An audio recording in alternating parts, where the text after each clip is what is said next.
नमस्कार। पॉलिटिक्स में आप सबों का स्वागत है। और आज हम पॉलिटिक्स में जदयू के उस पॉलिटिक्स की चर्चा करने जा रहे हैं जिस पॉलिटिक्स ने यह जता दिया, यह दिखा दिया कि नीतीश कुमार ने संजय झा पर जो भरोसा जताया था, संजय झा उस भरोसे पर पूरी तौर पर खरे उतरे हैं। जी हाँ, इस जीत ने कहीं न कहीं संजय झा की सिर्फ उपयोगिता ही नहीं बढ़ाई है, संजय झा के बूथ मैनेजमेंट से लेके, मीडिया मैनेजमेंट से लेकर, चुनाव प्रबंधन से लेकर, बीजेपी के साथ बातचीत और तमाम घटक दलों के बीच बेहतर समन्वय को लेकर जो संजय झा को जिम्मेवारी दी गई थी, उसको भी उन्होंने बखूबी अंजाम तक पहुंचाया। ये अलग बात है कि जदयू सबसे बड़ी पार्टी बनकर नहीं उभरी है, लेकिन जहां से जदयू की सफर की शुरुआत हुई थी, आप समझ सकते हैं 43 सीटों से आज 80 पार वो पहुंच चुके हैं। ये जो सफर है और उस सफर में जो कार्यक्रम रहा, ये भी एक बात है कि सभी पॉलिटिकल पार्टी जो महागठबंधन की तरह अलग अलग नहीं, एनडीए ने उस बात का ख्याल शुरुआती दौर से ही रखा कि हम सब एक हैं। लगातार जिला अध्यक्षों के साथ जिला में मीटिंग, सभी प्रदेश अध्यक्षों की कैंपेन, ये सारे चीजें कहीं न कहीं संजय झा की तरफ से ड्राफ्ट किया गया था कि इस बात को लेकर हमें चलना है। क्योंकि ये भी एक चाणक्य कह सकते हैं कि बीच में जैसे ही ये बात सामने आई कि तीर ही लालटेन है और लालटेन ही तीर है, चीजें बिगड़ती हुई दिखने लगी थी। लेकिन जो कार्यकर्ताओं का समन्वय को लेकर जो लगातार संवाद हो रहा था, एक दूसरे गठबंधन के साथियों के बीच जो समन्वय जिला जिला में दिख रहा था, और जिला के स्तर पर जिस तरीके से मीडिया के द्वारा चीजों को परोसा जा रहा था कि एनडीए पूरी तौर पर एकजुट है, उसका इम्पैक्ट कहीं न कहीं वोटरों पर पड़ा। और आज जो कह सकते हैं कि 2010 जो रिपीट करता हुआ दिख रहा है, उसमें एक बड़ी भूमिका इस संजय झा के प्रबंधन को भी माना जा सकता है। हालांकि बीच में बहुत सारी आलोचनाएं भी उनको झेलनी पड़ी, सीट शेयरिंग से लेकर विधानसभा के चयन तक को लेकर भी सवाल खड़े हुए। सब कुछ भुजा पार्टी पर ठीकरा फोड़ने की कोशिश हुई, लेकिन संजय झा चुप रहे। न संजय झा का कोई इस पर बयान आया, न संजय झा उसको लेकर कोई ऐसी राजनीति भी नहीं की जिससे वो ये चीजें सामने हो सके। देखिए, एक बात समझ लीजिए, जो हम बार बार कहते हैं कि उपयोगिता जब तक आपकी बनी हुई है, आप राजनीति में बने रहेंगे। संजय झा अपनी उपयोगिता हमेशा बनाए रखी, चाहे वो दौर हो जब जिस समय में जेटली के सहारे संजय झा बिहार आए और नीतीश के करीब हुए, और वही करीबी उस दौर में भी नीतीश कुमार को सीएम का फेस घोषित किया जाए, उस दौर में भी अगर कहें तो संजय झा की बड़ी भूमिका थी कि अगर आप सीएम फेस घोषित कर दीजिएगा तो किस तरीके से नीतीश की घोषणा करने के बाद हम लालू को हरा सकते हैं। मतलब ये जो रणनीति थी, उस रणनीति के रणनीतिकार में भी उस दौर में संजय झा मौजूद थे। बाद के दिनों में भी देखिए, 2010 में थोड़ी स्थिति बिगड़ी, 10 में तो साथ ही थे, 15 में जिस तरीके से 14 में लोकसभा का चुनाव हुआ और संजय झा हारे तो थोड़ी दूरियां बढ़ी, और स्वाभाविक तौर पर संजय झा की उपयोगिता उस दौर में नीतीश को नहीं लग रहा था कि भाई उनकी कोई उपयोगिता है, आरजेडी के साथ गए। लेकिन जैसे ही बीजेपी के साथ करीब आए, संजय झा उस दौर में भी सेतु का काम किया, और वही सेतु आज भी इस स्थिति में लाकर खड़ा कर दिया है जदयू को कि नजर से नजर मिलाकर किसी भी पॉलिटिकल पार्टी से वो बात कर सकती है।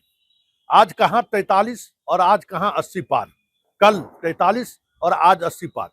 कह नहीं सकते हैं कि कुछ न कुछ चीजें ऐसी हुई हैं।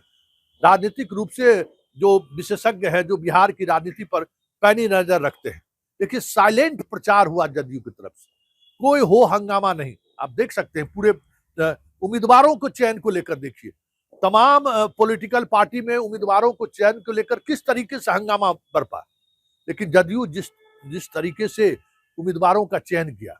एकदम लगा ही नहीं कि यहाँ पे 101 उम्मीदवारों का को लेकर बैठकें हो रही हैं, उस पर मनन हो रहा है। आज भी तमाम पॉलिटिकल पार्टी के जो विधायक बन के आ रहे हैं, जरा उसमें नजर दौड़ा कर देखिए कि कुछ सीटों को छोड़ दें तो वो तमाम ऐसे लोग जो जीत कर आ रहे हैं उसमें अधिकांश कौन से लोग हैं? समता पार्टी और जदयू और नए दौर में संजय झा ने जिसको शामिल किया, डुमराव जैसा सीट कभी कोई सोच सकता था क्या? वो भी एक बड़ी आलोचना हुई थी, लेकिन डुमराव जैसी सीटों पर जिस मजबूती के साथ जदयू वहां स्टैंड ली, किसी से छुपा रहा क्या? परिणाम क्या हुआ सबके सामने है। इस तरीके के कई ऐसे निर्णय लिए गए जो कहीं ना कहीं यह संकेत नहीं, यह दिखाने में मजबूती से ये चीजें लोगों के दिल में भी गया कि भाई कुछ न कुछ चीजें हैं जिसको संजय झा अप्रत्यक्ष तरीके से ही सही उसको आगे बढ़ा रहे हैं। क्योंकि संजय झा और बीजेपी यही एक कड़ी है, मतलब नीतीश तो नेता है, बीजेपी और नीतीश के बीच कह सकते हैं कि संजय झा की वो भूमिका है जिस भूमिका की जब तक उपयोगिता रहेगी तब तक संजय झा मजबूत रहेंगे। अब तो भाई अब बीजेपी के साथ सरकार बनानी ही है और बीजेपी के साथ ये सरकार चलेगी, ये भी जनमत से साफ हो चुका है। इस पूरे जनमत पर अगर आप गौर करें और जिस तरीके का मैंडेट आया है उसमें जो सबसे बड़ी बात है वो ये है कि एनडीए एकजुट है। एनडीए के वोटर एक साथ एनडीए के उम्मीदवारों को वोट करें, चाहे चुनाव चिन्ह कोई कुछ भी हो, कहीं तीर है तो कहीं फूल है तो कहीं हेलीकॉप्टर है, कहीं गैस सिलेंडर है,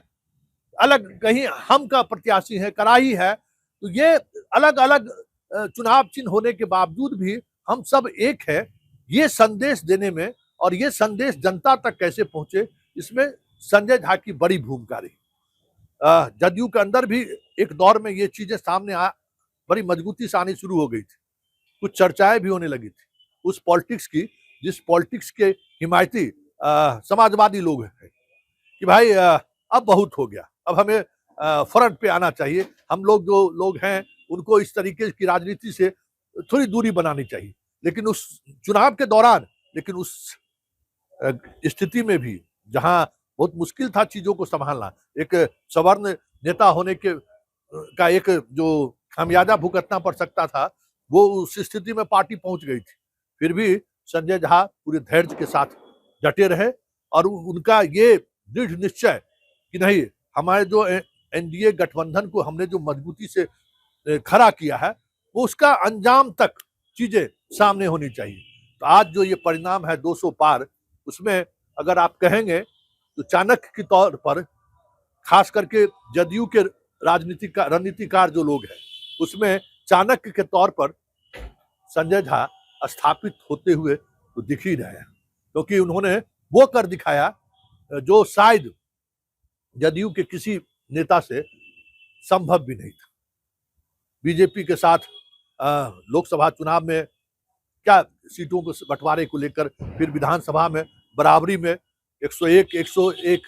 फिर जिस तरीके से सीटों को लेकर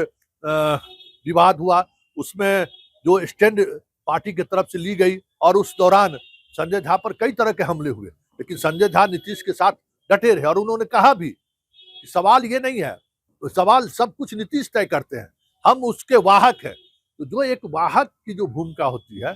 एक कार्यकारी अध्यक्ष की जो भूमिका हो सकती है, उस भूमिका को उन्होंने बखूबी अंजाम दिया है। अब आने वाले राजनीति में संजय झा कहां तक पहुंचते हैं ये तो वक्त के गर्भ में है, लेकिन इतना तो तय है कि संजय झा ने को जो जिम्मेवारी नीतीश ने दी थी, जिस भरोसे के साथ नीतीश ने जिम्मेवारी सौंपी थी, संजय झा 100% उस जिम्मेवारी पर खड़े उतरे। कहीं से भी दूर दूर तक कोशिश जरूर हुई कि आरसीपी की तरह इनको भी राउंड बॉक्स में खड़ा किया जाए। ललन सिंह को एक दौर में जिस तरीके से खड़े करने की कोशिश हुई थी, कमोबेश वो उस स्थिति में संजय झा को भी खड़े करने की कोशिश हुई। जो एक ललन सिंह को एक बार लालू परिवार से नजदीकी की वजह से उनको अध्यक्ष पद छोड़ना पड़ा था, इस तरीके की चीजें चर्चाएं मीडिया में होनी शुरू हुई। और फिर आप देख सकते हैं कि आरसीपी के दौर पे ये सारी कवायद जो पार्टी के अंदर की जो पॉलिटिक्स है, पार्टी के जो अंदर का जो डायनेमिक्स है, कास्ट का जो डायनेमिक्स है, उसमें उसको लेकर बराबर दबाव बनाया जाता था नीतीश कुमार पर भी, और उस दबाव में कभी कभी नीतीश दिखते भी थे। लेकिन संजय झा ने बड़ी ही चतुराई से उस पूरा कंट्राडिक्शन को, जिस अंदाज में उन्होंने उसका समाधान निकाला, हम कह सकते हैं कि वाकई में इस जीत में अगर कोई एक व्यक्ति चाणक्य है, अमित शाह की बात छोड़ दीजिए, एक बड़े प्लेटफॉर्म के साथ एक बड़े नेता है, देश के गृह मंत्री हैं, तो बिहार के स्तर पर जदयू का जो मैनेजमेंट रहा और जिस तरीके से चीजें, नीतीश मुख्यमंत्री हैं, थे और रहेंगे, ये जो एक भरोसे के साथ मंच पर जो बातें आनी शुरू हुई, राजीव प्रताप रूडी ने कहा, संजय झा ने हर मंच पर ये बातें दोहरानी शुरू की कि भाई इसके कारण जो कंफ्यूजन क्रिएट कर रहा है उसे हमें खत्म करना है। और उस कंफ्यूजन को खत्म करने में भी संजय झा ने बड़ी बखूबी भूमिका निभाई है। और आज इस पूरे परिणाम के बाद जदयू जिस मुकाम पर आज पहुंचा है, कह सकते हैं कि इसमें चाणक्य की भूमिका अगर किसी एक जदयू के नेताओं को दी जाएगी तो वो कहीं न कहीं जदयू के कार्यकारी अध्यक्ष संजय झा है।